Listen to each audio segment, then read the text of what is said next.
7 adopted kids with extraordinary abilities reunite after the death of their father. This amazing Dark Horse comic comes to life. The Untitled Academy After Show starts right now. You're tuned in to AfterBuzz TV, the ESPN of TV talk. Now, let the buzz begin. Yeah, man. I swear I've said the word umbrella before, Tehran. I swear I have, man. But I never said it out loud in public. Umbrella, man. like said the word umbrella? Yeah, said the word umbrella. It's like the first on time its own? Yeah, it's the first time I ever said it out loud. Where are you from? I'm Pennsylvania, man. I'm already It rains in Pennsylvania. So you've never said umbrella? I've never said umbrella out loud.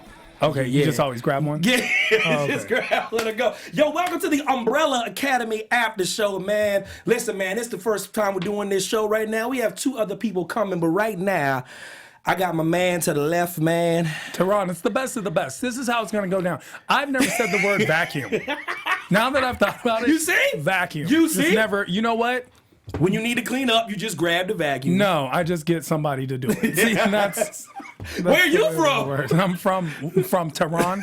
I make it happen. Everywhere I go, He does not vacuum, y'all. Yo, welcome to this wonderful After Show, man. We getting into it. We gonna cover episode 1, episode 2. This is my man Tehran. He's robless right now. I never know what's going on when he's robless. I don't know if he's going out, hanging out, doing some things. But I always question when he doesn't have a robe. Is he fighting crime? Is he just going to church? It's my extraordinary ability. But let's get into it, man. Especially episode 1. I just want to get your overall thoughts on the show in general before we get into the show. But I just want to get your thoughts just on the show being made on Netflix and so on and so forth. So I think we're discussing episode 1 and 2 today. 1 and 2. Okay, so I'm gonna just stay with episode 1 right now. We are only doing episode 1 at this moment right now.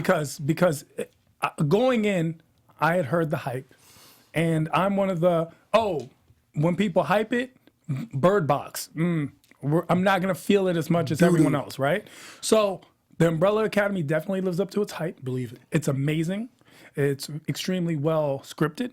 It's well filmed. The cinematography was outstanding. The character development was on point. Number 5 is possibly one of the best comic book characters of all time come to life. No question. It's an amazingly crazy adaptation of a comic book that was not as specific. Wow. And I would just like to explain to everyone, if you have not watched Umbrella Academy in depth, it's definitely a rewatchable show. Right. Simply because there are subtle Easter eggs that you miss in every episode. 100%. And pay attention. Oh, that's so true. Yeah. That's so true. Oh, man. Originally, Dark Horse Comics, September 19th, 2007 first published, I believe. Now, always the first thing when there's an adaptation, you already know what you're going to get. You're going to get that's how it wasn't in the comic. They changed this, they changed that, they changed this, they changed that. Everything's different. Now, listen, my world's coming to an end. And I always say when it comes to adaptations, they literally are always going to change something. Yeah. Like, no matter what, they're always going to change something. Yeah. However, I say at the moment, episode 1, episode 2, I think they're doing a pretty good job. As best as you can. Yeah. And here's the thing that's also something we need to remember. It's become an episodal show. It's not a movie adaptation. It is an episodal show. So there's so much more to come. And sticking to the comic book is good. Yeah, of course, for the diehard fans, but for the average person, they don't know what's supposed to happen. That's the argument right there. That's always my argument to people that always talk about adaptations. Guys, you're too close to it. You see the movies when the wife gets killed and he's a cop and they take him off the case.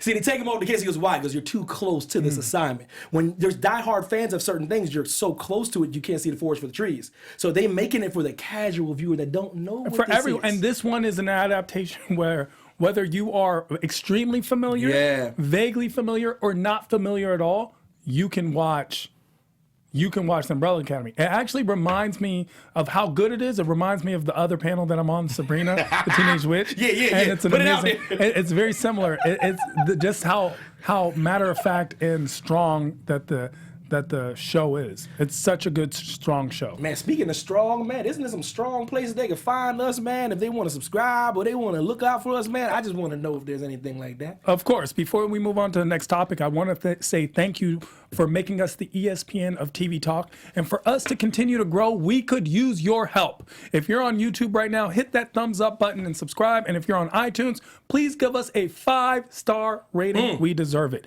And if you don't think we do, trust me, we will earn it by the end of our show. But no matter where you are, leave us a comment so you can get involved in the conversation. Being a part of AfterBuzz TV has meant so much to all of us, and we truly appreciate your support and supporting us and doing what we love. Don't forget to tell your friends. Yes. And keep enjoying our shows. Thank you so much. Thank you. Yeah, special shout out to Carmen Zayas, Ivan Soto, always in there. What's going on? Red Lantern, what's going on? Serenity was good. Alyssa was good. And yeah, so on the 12th hour, the first day, October 1989, 43 women around the world gave birth. This is unusual because none of them were pregnant the day before. So that's the setup. They set this whole thing going on, and you find out that there's an eccentric billionaire that can only to acquire 7 of these children. He adopts them, and then he brings them to his buys them actually, which is that's the funny part. He negotiated. He buys them, and no one said, "Wait, are you allowed to buy children?" Like, but any other episode, any other situation, this would be highly illegal. Name your bride. And it also makes me think, what happened to the other 44 children that are abroad and abound? That's the question. Interestingly enough, and I don't know if that comes out to play in this season, but it's definitely room for thought. Oh, exactly. That's what I was So he's able, and we start out with the Russian scene. What did you think of that scene in Russia? I love the way they did it, though. I think they were really trying to set a tone of you don't know what's going to happen in this show. So it looks like I kid you not. They had me going down this. Oh, this is a young love. This is very lovely. It's in Russia, so I don't know how real it's going to get real in a second somehow. But I was like, this is young love. What's about to happen here? Yeah. You know what I mean? So and I like that it turned into. All of a sudden, she was 9 months pregnant and she gave birth. And I literally, like I said, I came into this kind of cold, though. You know what I mean? That was like kind of my goal, to come into this show not knowing much, not going down the rabbit hole of the comics, being familiar with the comics enough, but not going down the rabbit hole. So this was completely shock to me, bro. I didn't know what was going on. I didn't know about the children with extraordinary abilities. And we're in this era, though, Tehran, with the oversaturation of comics. And people weren't going to realize until it was way later that like comics are good and bad. They've destroyed regular movies now. Now regular action movies, regular whatever movies don't do as well in the box office because everyone's waiting for the next superhero thing. Sure. So I think it's great to bring not as renowned comic to the forefront because I think that's what's going to start going on right now. The more obscure comics, the more cult comics are to come to life. So I kind of like this one because it's There's different. also a tone of realism that's been hitting comic books. That's So fair we to had say. this past effect with the Superman, the godlike character who's infallible in so many ways and stays principled in justice no matter what the situation. And now we get these comic book characters, and we get a very strong similarity, by the way, between the Umbrella Academy and Doom Patrol. Yes. And I think that's something that needs to be noted and stated, is that there's a very strong similarity in not only the storyline, but also the type of comic that it portrays, the flawed hero. Absolutely. Or the zero, so to speak. These aren't heroes. Even number 2 isn't technically a hero. It's true. Extremely flawed characters. And that's the path that we seem to take. As we break down every one of these characters, we see there's a certain character flaw that plays a huge part. 100%. With Alison, with her rumors and her divorce and losing Claire in the custody. With Realistic Diego, it's his chip on his shoulder and somehow trying to be Luther, and also the shadiness that's going on with the disposing of the monocle. And who is Diego, and why was he flushed out of the police academy? Who is this guy who's always going at his siblings and undercutting them? Wow. And everything he states. Oh, I hope I do better than your marriage, or why are you even here? These are things that Diego frequently says. And then with Klaus, obviously, he's the most flawed. Absolutely. on the surface. But deep down, he's also somehow the most genuine, right? Oh, yeah. So he's the one who comes out with this heart, and it's he's the one who, yes, he's coming out of rehab, and he's clearly a drug addict and a thief, and for many ways he's a liar, but he actually kind of cares. He's the one with the heart, and he's being tormented by these demons in his mind, right? And then we also meet Vanya, who's the key somehow. You're smart enough to know that. Exactly. The one who's been distanced from her family and she comes off like she has no powers and she's so ordinary. But I think that's something that plays a much bigger part later on. Yes. There has to be some key to Vanya. Why is she one of them and not have powers? Her powers must just be crazy. And it's like we had to suppress you and keep you separate. I remember a very similar situation with Jean Grey and Dark Phoenix. Strikes at Jean Grey all Exactly, day right? long. Close to Charles Xavier. She's close to Hargreaves. Like she's like right next to him at all times. It's like it strikes that. And I think that brings us to like how the dichotomy between the past and the present, how they do that. I think that's strong. I think it's strong. I think it's brilliant. They spend time on it. They know they have an hour to work. These are like, man, movies are typically an hour and a half long. So they have episodes that are hour long, 58 minutes. And with movie budgets. Yes, because these are my goodness. The special effects Pogo? are excellent. Number 5, Pogo. Incredible, man. Just strong, just the way it works out. Number 5, another flawed, like a 50-year-old, 13-year-old. Just amazing acting. The man child for real though. Exactly. But yeah, I'm glad the acting is brilliant. I love it. I love all the characters. You laid them out beautifully, and it's one of those things where they do the past thing. They show you how things were. Then they show these kids are all back together for the first time. You can tell they've all been estranged from each other, and the death of their father actually brings them together. So, but it does not seem like it's mended any bridges. It has not, and hence the name of the title. We only see each other at weddings and funerals. They bypass the wedding because what you learn is that basically none of them know Alison's husband. Absolutely. Patrick. None of them know Patrick or have even met him. They know him through television, but that's about it. And because Alison becomes a star. And gone are the days of the shows that literally just are patient with their build-ups, and this show did a good job of that. And such a great job. Before anything starts getting really popping in the show, you know what I mean? Like they are building the characters, man. You see when they first start out, you see Vanya, she's playing the violin. Then they go to the moon. Then you see that Diego's still trying to keep up the Umbrella Academy, like the just like the superhero vibe. Sure. And then you start seeing Klaus coming out of rehab. Alison's on the red carpet. She's a famous actress. She's famous. Yeah, and you're seeing the different things that are going on, and it's a slow build. You don't know powers, you don't know gifts, you don't know what's going on. All you know is like they're one of the 7 children that he adopted. Then you start getting into that layer by layer. This whole episode is kind of centered on the death and them coming back together. Just give me your thought process on anybody that stood out to your mind in the first episode that literally that's just box office, that just captivates the screen. Anyone in particular that spoke to you? I would say, I know they tried to make it Vanya who captivates you, 100%. But I would say Alison. And I would say number 5. Number 5, he's incredible. Number 5 is just an incredible character. That young man can act, man. That young man is good. Just man. a good. And it's also a very captivating, polarizing character. Yeah, I like Klaus.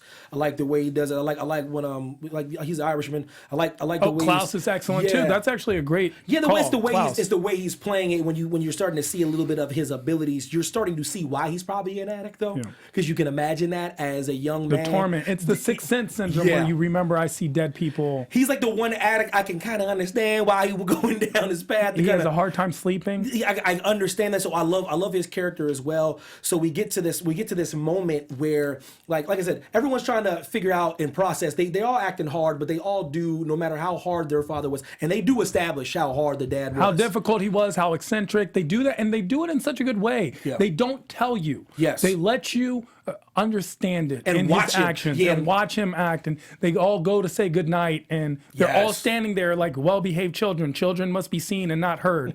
And he's just writing. He doesn't have any effect. He's not affected at all by their presence. And that's one of my favorite parts. Like, I know there has to be more to that. There has to be more to him. No man, no matter what his intentions are, adopts 7 children and brings them into their home and raises them unless he has some kind of compassion. I think there's something or there. He's studying them, which comes off as well, because they in the episode when Alison is looking over the videos, they're not home movies, they're surveillance tapes. Really are. He's watching them sleep, he's studying them. It's a science project. It's something he was aware of, where Hargreaves was aware of that everyone else wasn't.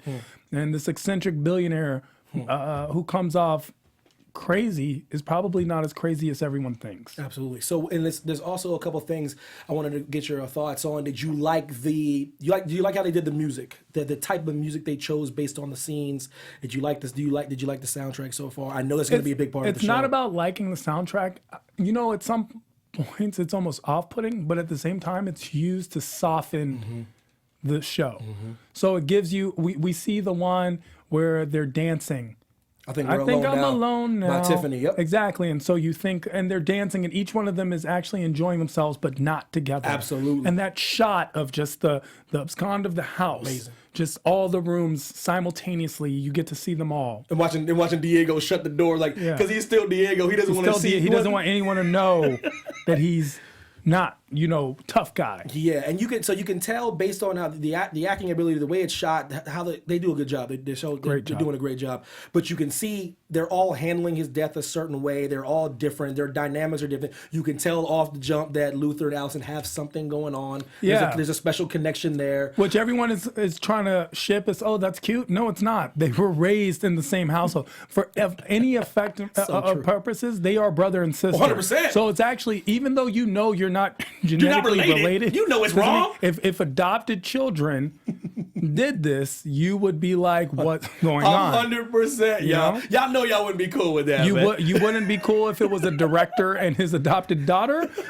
even if they're not genetically related. He's still in hiding because of that. So I know y'all ain't cool with that. It's just an interesting dynamic that they're shipping to us, but it's still something that plays. And it plays well. And they play it well, and you can even through all these years, even all the distance, they still act weird towards each other. They do. There's a little look at the dinner table, and then you realize, oh, that explains why they are in this situation. So then you get kind of introduced to Pogo. What's your first thoughts on Pogo? What did you think? Brilliant. Just the fact that Pogo is a talking, walking chimpanzee. Brilliant chimpanzee. Just brilliant. Of course, has the English accent. He's just wonderful. I thought they handled him and how he's so clever. Absolutely. He's so aware of each of the children. Absolutely. And he's aware of who they are and how they act and how to speak to each one. Yes, yeah, and it's different. It's a different way. Like I said, he knows more things. You get to he's probably. I'm going off on a rail, but he's definitely like probably Hargreaves' like greatest creation. Though. Sure, of course. You know what I mean? Goodness gracious, man. he's like a well dressed. He's in a 3-piece suit walking around the house all the time. All the time. Has glasses. Why do you have bifocals? You're a chimp. He's a chimp. So we're starting to learn the dynamics of these brothers and sisters throughout the show. We get Klaus in the master study, and he's stealing, man. He's jacking stuff. He meets up with Alison. Alison's checking on him, seeing what's going on. She has a smirk on her face because she knows that's Klaus being Klaus. He's rummaging, saying he's taking part of his inheritance. You know what I mean? Luther stops him, but he still has something in his possession. Yeah. Have you any thoughts? Ivory box. Do you think that's going to be something? Or well, I remember. Okay, so I saw the ivory box when he was writing, when Hargreaves was writing, and then he had this red book, and he put his little notes in the box. So and we saw again, of course, in the next episode we discussed that it's the box.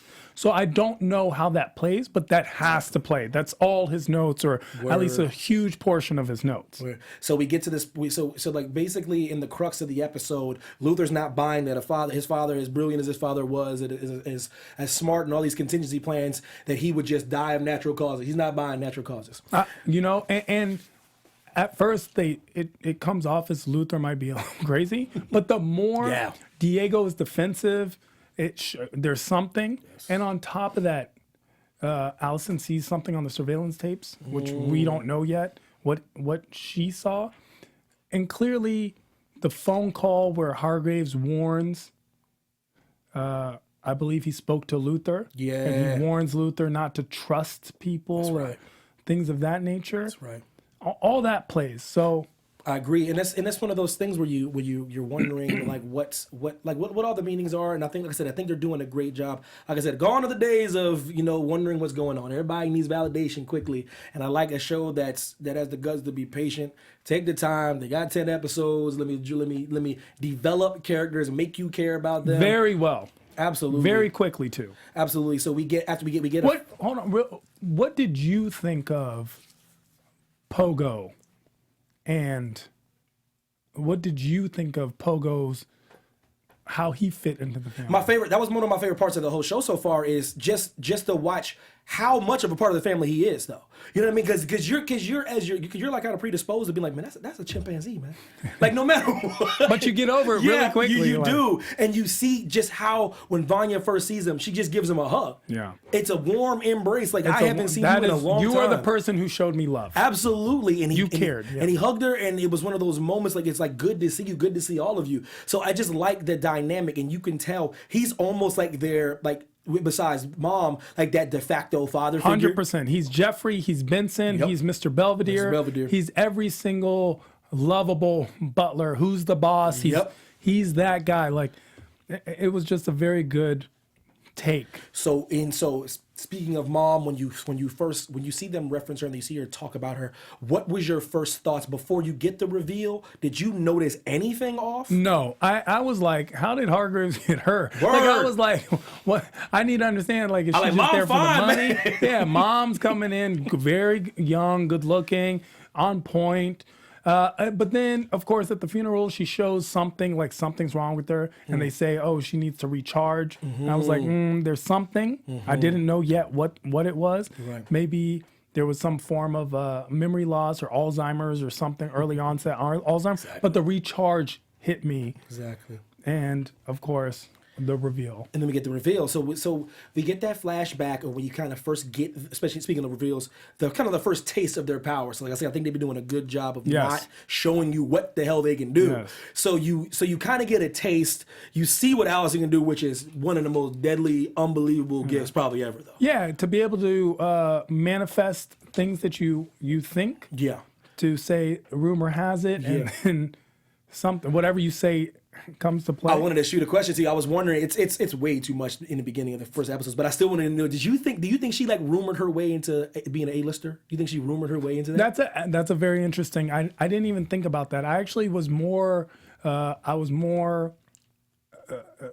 contemplative regarding how if she somehow subconsciously manifested her own divorce and demise because she says, I already ruined it with this. So did she rumor has it for him to fall in love and it not work out a la Harry Potter and Voldemort's beginnings, where it's like a love spell that just cannot be sustained? Damn.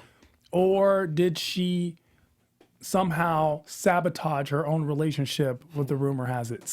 I'm waiting for that reveal. Absolutely. So then, like I say, the whole episode centered around what they're going to do with their father. Luther is the leader of the group, self-proclaimed leader. And he is the leader though, but Diego still has that thing where he thinks chip on his shoulder and undercuts him. Yeah. Undercuts him. So, but Luther still is making the tough decision that we need to do something. We need to have some kind of ceremony. We need to say our goodbyes. We need to make our peace. Sure. He said, let's go out to the old oak tree where father used to be, because he paid attention when others were just worried. He's like I said, Luther. Well, he stayed, right? Yeah. So Luther stayed at the house, and even though he was, I don't know if he was exiled or sent to the moon. Exactly. We're gonna find out what that moon project was. But you can see he takes the brunt of all this responsibility. Because he was a hard man, but you could tell. Like I said, I think they all love their dad, no matter how they act. As callous as they're acting, they all came home and they all somehow cared. So what we start realizing is we're going through the show, and if you're really paying attention, like, wait a minute, somebody's missing from all these numbers.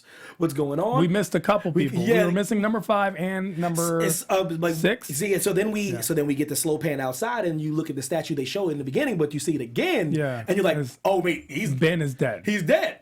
Yeah. So then you get to that. So now everyone's accounted for except number 5. They go out there, they have their moment. It's very awkward. It's very weird. They say their goodbyes. They all leave. They ever talk, but then all of a sudden, man, there's a temporal disturbance, and 5 reappears. Yeah, 5 comes out. 5 is first you see an old man, and then you see a young boy. Then so take me through the moment where 5 drops down, and then the amazing shot when they put like number 5, like number 5. It's number 5, and then he has no name. He has no name. His name's number 5 because I guess Hargreaves had never actually named them. So I'm actually also waiting for the reveal of where the names came from. Seriously. So then you get to that point. Take me through how it was when it was instantly when you see 5. Excellent. 5 comes out. He comes on strong. Everyone recognizes who he. Wait, you're 5? Why? Where have you been? And he is not I want aged. to know. And he hasn't aged. Why are you the same age? There's questions. He acts extremely mature, which is a counterbalance, and a very great dichotomy to his actual age or his appearance. It was a very strong scene. Yeah, and I like the moment where, like I said, they're building the action. I like the fight between the two brothers. I think Yeah, it was the fight between Luther long and overdue. Diego. You see how big Luther is, but you see how Diego's not scared Diego's of him. quick. Diego's obviously a trained fighter. Incredible. And even though Luther is extremely strong. It was okay. So we're covering all these bases. 5 is back here, man. He is. I was like, man, I just need them to explain this. Please explain this, because I was very excited about going on. His demeanor is totally different. He kind of like breaks down what's going on, but before that, he leaves. You find out he's kind of being tracked. Then he's at a diner. He's at the donut shop. He's at the donut shop. He's like I said, like a team of people come in. He wants coffee. Because listen, this little boy man wants coffee, and Tehran 5 is absolutely incredible in hand-to-hand combat. Sure, he handles it. He uses so going through the powers of each person, right? So we have Alison has the ability to somehow distort reality. Correct. With being able to say it. Diego has the ability to somehow curve, especially these knives that he throws. He has ability to curve them in a different way. And he's chosen knives because they're an effective tool. Exactly. He thinks it's more rough than gun or anything like that. Luther is obviously strong, and then we also get this sense that there's something with his body. Yes. Because when Diego's knife goes through the shirt and cuts him a little, you see like this. Something bothered him. Yeah, these big arms that are unlike the rest of his body, and his upper body's disproportionately big. Yeah, and then we got Klaus. He could speak to the dead. Yes. That seems to be his ability. Maybe he has extra wrinkles. I don't know. At the moment, 5 looks like he can teleport pretty well, but obviously Space-time continuum is not travel, an option. And like I said, then we have Vanya, who's Vanya, whose power we don't know, and then Ben, who can somehow manifests monsters. Exactly. Or We've seen a little whatever taste of that. beast. Yeah, and we see that in the bank robbery scene. Absolutely. So oh man, like I said, I was digging the show, man. I kind of got lost in it too when I was watching, and I'm like, this is really good. This is gonna be like a 10-episode rabbit hole. Yeah. You find out towards the end that Diego had the monocle the whole time. The reason So why, you're thinking he killed the father somehow? and I think if you're not thinking that, I don't know, because I think it's really really well done that they do that. Then you see a cool reveal that Klaus talks to Ben. Klaus talks to Ben using his power, and Ben, and it's very He's normal just for there. him. Oh, that's nothing. They're talking about what to eat. Yeah. Talking about to get let's get waffles. You want to get waffles? Let's get waffles. So you could tell that's probably kind of like his angel on his shoulder, his voice of reason. He probably talks to him about not doing drugs anymore. You know what I mean? But it's one of those. And also Klaus, we also realize Klaus can't use his power when he's high, which is probably why he stays high. Correct, and that's a brilliant observation. We end with 5. He's in Vanya's apartment. He says he only comes to her because she's the only one he could trust. He says the world is coming to an end. And he doesn't 8 days. We find this big, huge story drop of the first season is the world ends, not the apocalyptic future that after being told not to go into the future, he goes into the future anyway. The world is ending in 8 days. Not 80 days, not 80 years, not 80 months, 8 days. Speaking of that, we go to Run Boy Run episode 2, where it's that moment where in the last episode you hear number 5 saying, "Man, I should have listened to Dad." So they kind of start with that moment where they're all at the table, and he's like, "Why can't I time travel?" And his father gives him a very brilliant lecture on why not. And he's not hearing it. So he decides to try to do it anyway on his own. And that's when you see when he jumps into this apocalyptic future where he's seeing the world is just destroyed. Yeah, but you're thinking it's like way in the future. It's 8 days in the future. So there's a lot of storyline regarding number 5, which is left out, which we haven't gotten to, which I'm sure they'll get to. Yeah. However, at this point, he's just a 13-year-old stuck 8 days in the future and cannot go back, which we've seen him not be able to use his power. This was a very number 5 driven episode, number 2. Yes. And even though episode number 1 and episode number 2 were the same length, episode number 2 clearly was a lot more fast streamed. It had a lot of things happen, but less things happened at the same time. Yeah, and we talked about that on the show. We were doing DC Titans. We're talking about, like I said, that ability to just take your time to build certain things. Sure. Get in the first episode. Get all that thing. Get that character development. Like I said, make us care about these individuals. And then second episode, start to work out out the action, because they get down to it, man. You know. So we get to this moment where Vanya doesn't believe like that's going on. She's dismissing it. She says something could have happened to your mind, which was a point, and it does come off like that with number 5 and his Dolores reveal that Dolores, someone who he's been with for 30 years, turns out to be a mannequin, a la I Am Legend. Yes. You know, so it's like, what would you do? Either have a psychotic break or try to find something to hold the Wilson volleyball. Yeah. So you find that out, and then also that he's being chased first by the series of people that we saw in the diner, but there's more to it. The introduction of Hazel and Cha-Cha. Originally in the comic, they were like neo-Nazis, but that's a little different because Mary J. Blige is black, so I don't think they can do the Nazi route. You know what I mean? They kind of like watered it down a little bit for people. So they're like I said, they're assassins. We don't know what kind of assassins they are. I think that they do a good job of showing that they can. But we know they're working for some larger company. Correct. Because they talk about the cubicle and how they're in the field. Rights and the benefits and their medical benefits and it's a company. It's some type of workplace. So we get that they're hunting number 5. They seem to be way more formidable than the people that run up on them in the donut 100%. Shop. So we get in these different situations, and like I said, each layer is unfolding, and we find that moment where Diego's at the donut shop, has no idea there's his brother that's involved in this, but you find out a little bit more about Diego being a part of the police academy and his connection. You know what I mean? His connection, both romantically and professionally. Correct. With what's the detective's name? I forget her name. Oh my gosh, Patch. With Detective Patch. And that's that situation where you realize that he's always obstructing justice, but she just kind of like puts him in in a quarantine for a little bit. Yeah. Let him just let him think about what he's done. He's trying to be Batman, but isn't Batman. Yeah, he wants to be Batman. You know, and they have that dichotomy where she's like, I have to follow the law, bro. You don't have to, but that's what I have to do. Yeah. And he's trying to get her to be a vigilante like him. Yeah. So it's because it rekindles. He clearly has an affinity for her and an attraction to her, and she's very attractive. And he's a nice-looking young man, and they clearly have this justice in them. And he's doing it for justice, but he's also doing it for recognition. Absolutely. In a way. So we personal recognition. So give me your thoughts, just like on the overall episode before we try to close it out. But I just want to get your thoughts. Episode 2 was amazing. It was you think, okay, episode 1 was great. How do they follow this up? They do it appropriately. You continue the story, you push along the storyline, and every single thing. Umbrella Academy is one of those shows that you can't just have on. You have to pay attention. That's so true. You watch, and you want to pay attention. It's extremely engaging.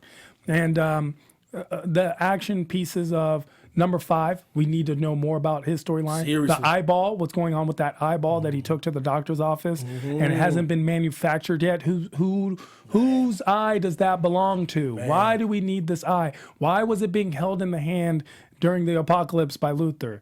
All these things come to play, right? And they do a good job of that. So the only clue he has to go on is that moment where he's seeing his brothers and sisters all sprawled out, and Luther's clutching that glass eye. So you know something. So he knows that has to be like connected to the apocalypse, where he's hoping it is, because he has spent a lot of math equations and times and 45 years of his consciousness to get back to this time. So he doesn't want to be all for nothing, and you can tell he's annoyed by his family members, not just because he's like the apocalypse is going on, but he's just in a different mindset right now. He's like an old man right now. He's an old man who's been through this and done this, and they even make the comment, you know how to drive? He's like, I know how to do everything.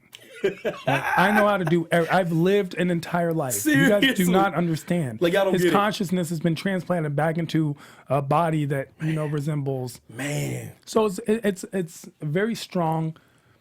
We need to know more about Cha-Cha and Hazel. Absolutely. Who do they work for? What's in that briefcase that they put in? They hide in the motel. Why do they know so much about number 5? Yeah. No matter whatever they're thinking, why do they know so much? We get to that moment. I don't know your thoughts when the new student comes in with Vanya, and you can tell Vanya's Leonard. What's his name? Yeah, Leonard. You have to doing things to make her way, because they all have pride. They don't want to live in that big old house, which was always was bothering me a little bit, man. Listen, he's gone now, man. That house is too large, man. Go move back in. It's a block. It's the size of a block. So Leonard comes as a new student for Vanya.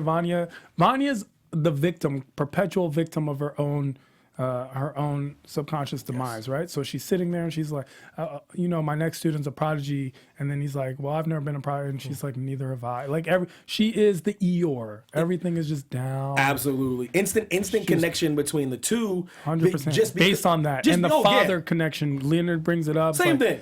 And my dad just died, so, and then she's like, oh, mine too. Because they're all estranged from their father, but she is the most estranged because she wrote the tell-all book, because she just didn't out the father. She's talking about the brothers and the sisters. All of them. Like literally airing, nobody likes anybody airing dirty laundry, especially family business. So she feels extra isolated, and I think this. And she's always been isolated. Yes. They show that constantly. Why can't I, even in the videos, she's not playing with the rest of them. She's just playing her violin. You know, Hargreaves wouldn't let her join in on the bank. Why? You're not special. Just pushing it. And she's taking this medication, and that medication to me was the clue, like something. They're suppressing her. That's what I was thinking. I said, this medicine is not just because she feels she needs it. She's been predisposed to feel she needs this, and she's still a young lady. I said, this is something that's holding something back. 100%. It reminds me of the Dark Phoenix Jean Grey saga. It's this very similar 100%. Feel and situation. So after that whole thing, we get this student thing. Well, I think he's going to be a pretty big character because they gave him a whole scene, man. They gave him a whole scene. They had like nice little connection. Like I'll see you later. Leonard? Yeah, Leonard is that guy. That can't be a one-off, man. That dude said he like impacted her in a certain way. They have clearly have a connection. I don't think someone's ever shown her that kind of affection in a while. Whether it's romance, whether it's friendship, I'm not sure. Yeah, but I feel like it's romantic. A common bond. You like I said, you find out. I think you'll find out a few things like that later on. Like I said, she's not ready to go further though, because she kind of still distanced herself because he kind of asked her out. She's always distant. Yeah, and she comes up with an excuse. Then we get to that part where Five is they still treat Five like he's a child. So they still see him as this 13-year-old kid. Well, he looks like a 13-year-old kid. And it'd be hard for me not to. And it's the last time they saw him, too. So I think it's fair, but Five doesn't see it that way. They're like, we can help you. He's like, he goes, you can't help me. Yeah. Then they show that transition. You show why. And it showed him with the Luther when he holds his hand like quick, too. Like he's trained. I'm a trained assassin as well. So now I'm starting to think that somehow he's way more connected to that company that's searching for him than we realize. Maybe he worked with them, he worked for them, something had to have played out. Good. With that being said, I don't know, DJ and the Boo, is that Miss Phipps in there? Can you hit the predictions now? Y'all got a prediction button in there still? Can we still? Hey, man. And now, your AfterBuzz TV. Tehran, episode 3, episode 4, but let's talk about episode 3. What are you seeing coming up next? Give me any of your thoughts. I mean, honestly, I have no idea. And I'll tell you, like, I would love to be like, I predict this, but with the amount and extent of powers everyone has, anything could literally happen. So we have the reveal that the mom was a robot. She sits, or some android or something, because she sits there and charges up. So she's built, or she could be a cyborg, but I'm going with android. We're going with the reveal that Alison clearly knows that her father was murdered and tells Luther, shut up, you were right, after everyone dismissed him and took it as a personal insult. Yeah. So we're waiting to figure out if Diego was involved. I do not think Diego was involved. Yeah. I think because they just showed the monocle way too easily, that it may even point to Diego, but it was something else. And Diego was actually protecting or protective somehow. And that was as a tough guy, he's actually loves his father. I think that number 5, that storyline clearly continues because they spent way too much time and special effects money on that. So it has to continue. That's going to be the hunt. And clearly number 5 is the key. Yeah. And I think that Vanya's powers are actually the ones that are responsible for the apocalypse somehow. Yeah, I agree. But I don't know how. 100%. So, and I could be completely off the mark on this. Like, I agree with you, I did not read the comic book. I didn't either. And I've tried my best not to look at anything ahead. Yeah, and that's the thing. When I was refreshing my mind on what this was, I said I think I could have seen that comic a few years ago. I was like, let me just get it just to get a little gist, but you don't want to read, man, because I don't want anything to be given away. And thankfully, the one thing I was reading, the site I was reading, they felt my pain and they didn't want to give anything away. So it's one of those things where I feel like maybe I think Pogo might know more than he's letting on. Oh, that's a good one too. Yeah, I like your thought about Vanya being a part of the apocalypse. Sure. I hope that if they do that right, that'll be amazing. Because that means like the apocalypse is the one that's in the house. I was thinking to myself that could have been her. There was a charred body that was in the rubble. And by the way, that also reminds me of a storyline that's going on, the long-awaited Agents of S.H.I.E.L.D., where it looks like Quake is responsible for the end of the world. So that's where I got the Vanya might be responsible for the end of the world, the way Jean Grey was going to be responsible for the end of Earth. I like that. And they had to go to the moon. Man, well, that wraps it up, man. We're going to have a full panel next week, man. We got a game that Tehran come up. We had that to play, man. We running out of time because I'm over here talking about all kinds of umbrella stuff, man. Second time I said the word umbrella today, man. For the first time ever, Tehran. Well, they all have umbrella tattoos. If that doesn't mean anything, I don't have one, but I am Tehran, literally across the board at I am Tehran. Also catch me hosting and paneling a slew of other AfterBuzz after shows right here on AfterBuzz. Evan T. Mack, Instagram and Twitter. You guys that enjoy Umbrella Academy, man. We will see y'all next Sunday. I bid you adieu. Our founder, Keven Undergaro, and me, Maria Menounos, would like to thank you for tuning in to AfterBuzz TV. Remember, we're not just the first, we're the biggest in the world, and we're the only destination for all your favorite TV shows. Whatever you crave, we've got it. So go to AfterBuzzTV.com and check out our lineup. Buzz you later. The views expressed herein are those of the hosts only and do not necessarily reflect the views of AfterBuzz TV or its owners or principals.